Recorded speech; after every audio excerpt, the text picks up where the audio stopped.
Hello, everyone. I'm your host, Andrea Giraldo. Welcome to Meetings of the Minds, brought to you by the New York City Hispanic Chamber of Commerce in partnership with BronxNet. This show was created in direct response to the COVID-19 pandemic as a way to highlight the work of our members and partners, as well as to understand the resources they have to help our community in those difficult times. Today, we'll be diving into a special roundtable discussion on home inspections, lead testing, and building maintenance issues in New York State. The conversation will be hosted by Gregory Suganis, the New York City Hispanic Chamber of Commerce Real Estate Chair. Joining him for today's discussion are Peter Sotis, a certified lead risk assessor with ABC Environmental Consulting and Testing Incorporated, as well as Danny Hemcha Jr., a U.S. Air Force veteran and a New York State licensed home inspector for Home Team Inspection Services. We hope you enjoyed this discussion. Greg, take it away. Hello, this here is Gregory Chiguranis. I am the real estate chair for the New York City Hispanic Chamber of Commerce. I want to start off by saying a special thank you to BronxNet. The Meeting of the Minds is a great episode for us to learn about things that are relevant in real estate, and I have two great guests. Danny Hemchek, a young Latino. He's an entrepreneur and one of the dominant home inspectors that are in the area, Bronx, Yonkers, and beyond. And then we also have Peter Zotis, who is with ABC Environmental Consulting and Testing. And I'm going to give them a second just to talk about themselves a little bit, to introduce their businesses and what they do. But today's topic is going to be about lead in housing. And we're going to hit on two very important laws that just passed, Local Law 1 and Local Law 31. So why don't we start, Peter? Why don't you give us a quick introduction about you and your company? Good afternoon. My name is Peter Zotis. I'm with ABC Environmental Consulting and Testing. Basically, we specialize in lead testing. The city of New York has mandated that all rental units in New York City get tested and have one of three designations, either lead safe, lead free, or there is some type of lead with the thought of managing it. We're seeing now that the city has been enforcing these rules, and there is a date that has to be fulfilled. August 9th of 25 is the date that needs to be followed and must be done to all rental units. I have many questions where some people think a two-family house is exempt. It is not if there is a rental unit within the property. The only properties that do get exempt for the time being, and that's going to change also with time, is when it's an owner-occupied property. But anything other than that needs to be tested. Even largest sense of security is any child 6 or under must be tested and must be addressed appropriately under New York City HPD rule guidelines. There's even a local law for that. So one thing I do want to make clear is that lead testing is mandatory because when your child does go to school, he's obligated to get a physical. When he gets the physical, one of the tests they do is for lead paint, and that's where a lot of the times they find out that children do have lead paint. And then the assumption is that it's basically from their household, and it's due to the fact that lead paint was used in painting apartments and buildings and units. So why don't you introduce yourself also, because I want people to get to know you and your expertise as well. Sure. Hi guys, my name is Danny Hemchan. I'm with Home Team Inspection Services. We're based out in Westchester County, but we service the surrounding areas. I do a lot of business in the Bronx. We do team-based home inspections, so we bring multiple inspectors to the inspection, which makes the process a lot more efficient. We leverage a ton of technology. I do full drone inspections of the roof. I do infrared scans of the property. And really, my job is just to consult my clients on the condition of the home, lead being one of those things. Lead, mold, and other environmental issues. So right now, as a real estate broker, I just want to say that I'm a real estate broker. We have a home inspector, and we have an environmental specialist here as well. Risk assessor. Risk assessor. All right. So now, as a real estate broker, when we do sell a house, we always have to give the pamphlet talking about lead paint, because this is an issue that has affected lives. Also, when the seller sells the house, he has to disclose if he has reports, if he doesn't have reports, all right, and then the buyer would have 10 days in order to do a lead-based test. All right, so this is a standard form that we've been using for years. Now also when renting apartments, we have a similar form.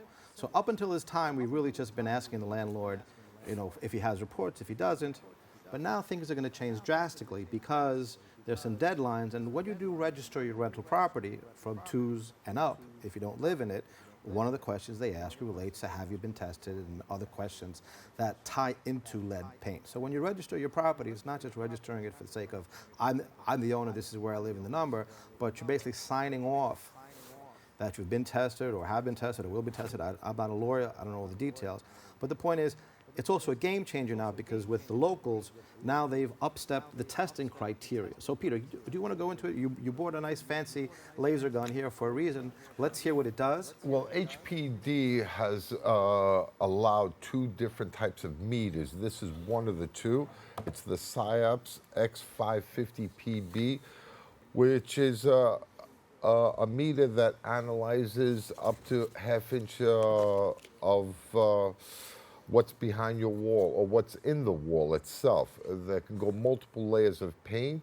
And the other one is the Viking lead analyzer. So these are the only 2 that are permitted by HPD rules that allow us to do an actual test, submit it to HPD for any type of clearance work or any type of evaluation. The analyzer itself is a analyzer. One uses a radioactive element, which is the Viking. This one uses a X-ray. They're just both fancy weapons that basically tell us what's in your walls. Years ago, we had, prior to 1960, quite a bit of lead was used, whether it was in the pigmentation of the paint or was used as a base for the plaster that's in your plaster and lath walls, and they used that as a base, and then they went on top of it with the paint. Then we have the trimmings, and a lot of it is found in what they call friction areas. Friction areas are areas where there is constant rubbing, like opening and closing of a window. The older windows are a lot more conducive to having lead in it, but many have changed it and they are factory bonded, so you're not getting the aluminum windows that have that type of friction problem. But we are having the doors, whether they're doors that have entranceways or even doors in closets. So they need to be tested themselves. Now the tests themselves, which are mandatory in New York City, are going to be either submitted or not submitted. Once they're not submitted, the big thing that we have to be aware of is Local Law 31, which is the record keeping.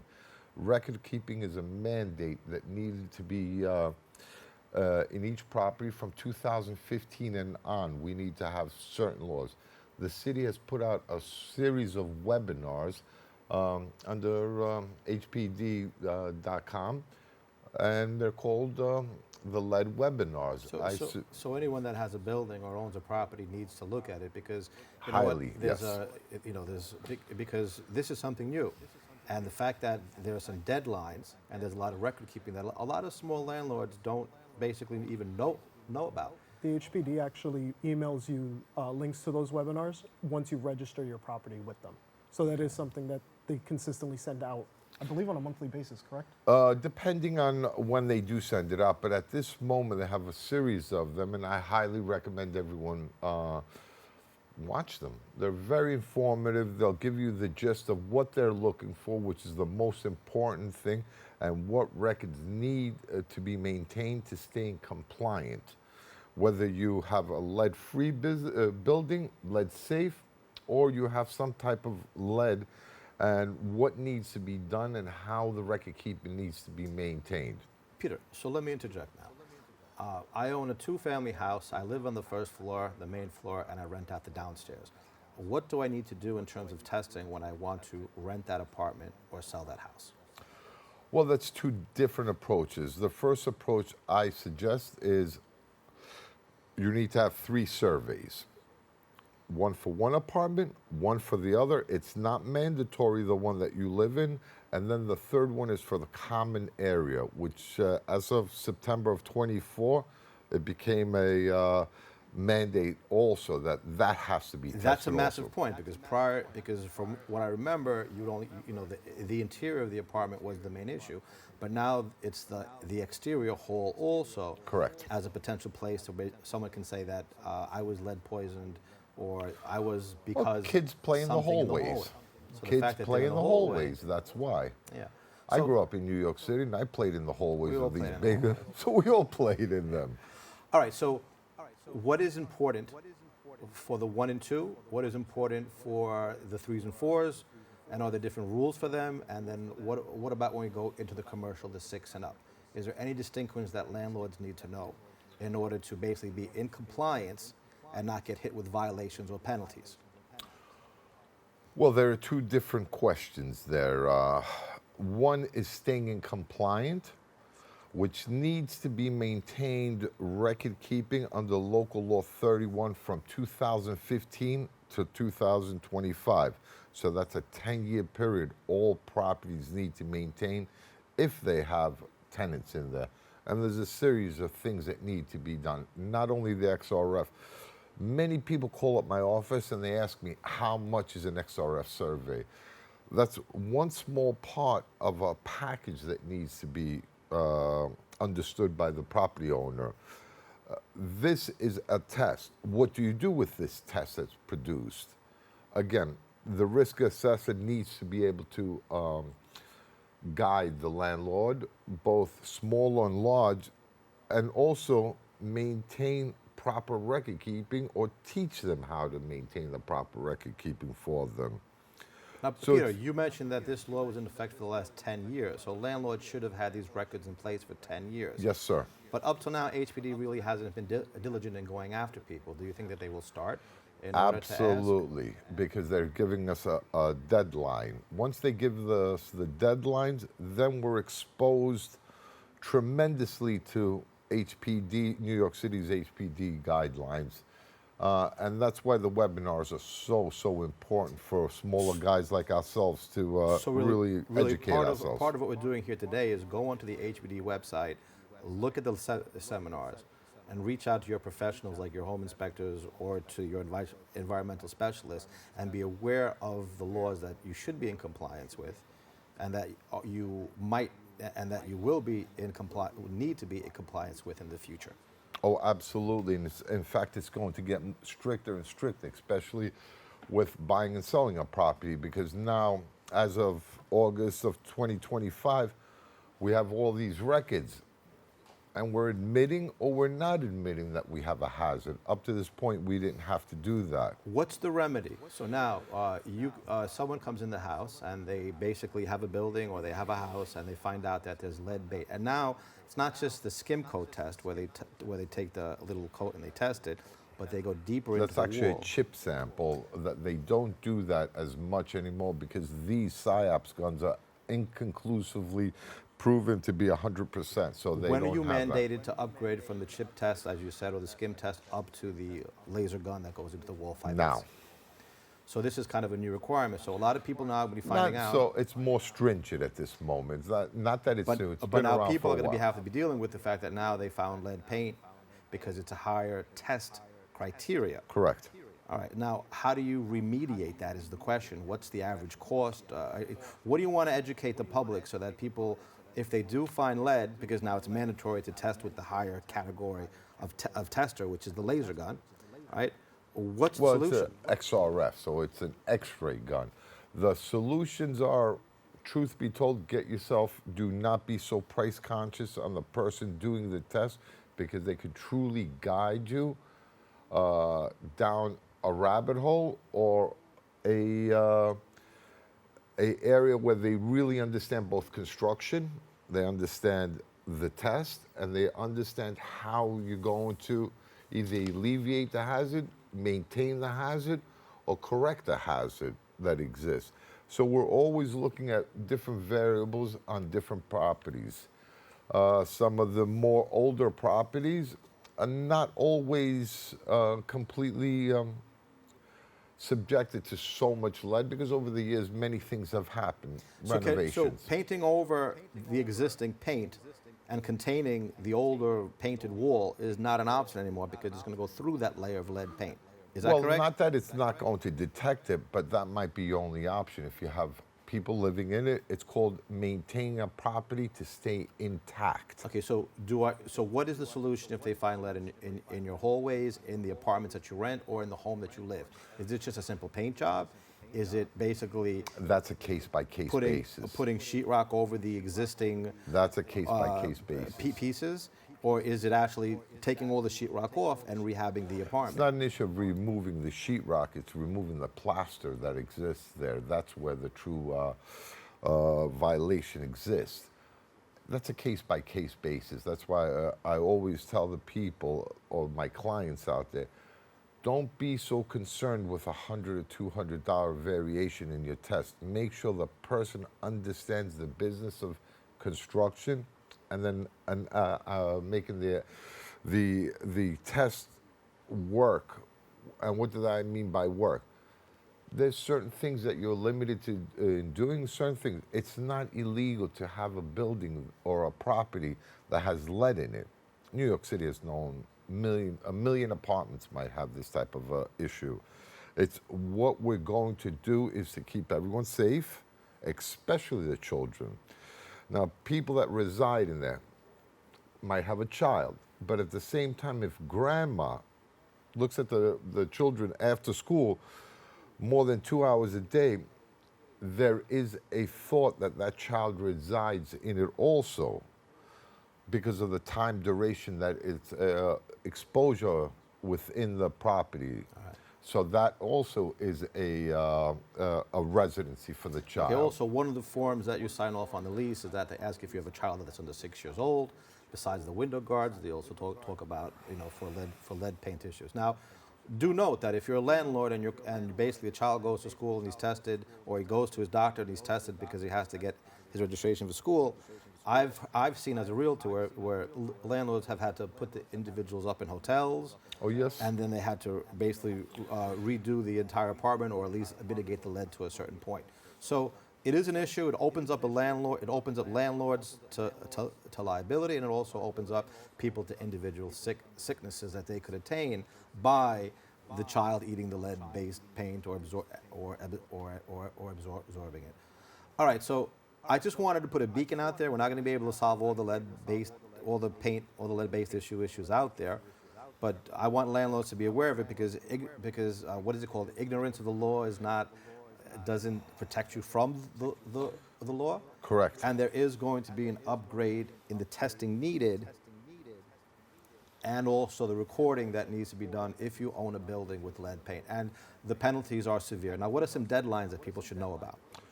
Your big one is August 9th of this year. That you need to have a survey, an XRF survey done to your property. The second one is every single time you've rented or re-rented an apartment, you have to maintain a log with the lease and also a dust wipe and what any type of work has been done.